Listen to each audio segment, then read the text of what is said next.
आज ना आपल्याला बाप्पासाठी छान मस्त खुसखुशीत असे मोदक बनवायचे आहे। तर मी 1 वाटी मैदा घेतलेला आहे आणि सपाट वाटी रवा घेतला।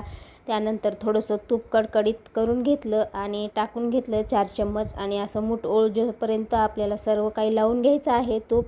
त्यानंतर दूध टाकून थोडं थोडं मळून घ्यायची कणिक आणि इकडं मी थोडंसं तूप टाकलेलं आहे 2 चमचे आणि त्यानंतर काही असे ड्रायफ्रूट कट करून घेतले होते, काजू बदाम, आणि ते तुपामध्ये थोडेसे फ्राय करून घेतले। त्यानंतर आपलं खोबरंसुद्धा मी खिसून घेतलेलं होतं, ते पण फ्राय केलं आणि त्यानंतर थोडीशी आपली दुधावरची साय आणि साखर वेलची टाकून परतून घेतलं। त्यानंतर इकडे बघू शकता आपली कणिक मळून भिजली होती, तर त्यानंतर अशा लाट्या करून घेतल्या आणि असं मी पोळपाटावरती असे लाटून घेतलं आणि साईडचा भाग कट केला आणि ग्लासाच्या साह्याने असं काही कट केलं आणि त्यानंतर आपण हे स्टफिंग केलेलं ते असं भरून घेतलं। बघू शकता आपला असा सुंदर असा सुबक मोदक बनून तयार झालेले आहेत। तर इकडे बघू शकता मी असे सगळे मिळून 21 मोदक केलेले आहेत आज बाप्पासाठी।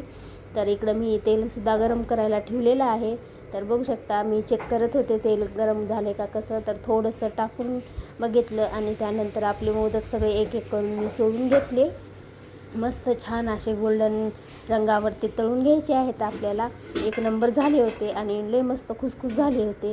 तुम्हीसुद्धा नक्की करा यावर्षी बाप्पाच्या प्रसादासाठी असे मोदक।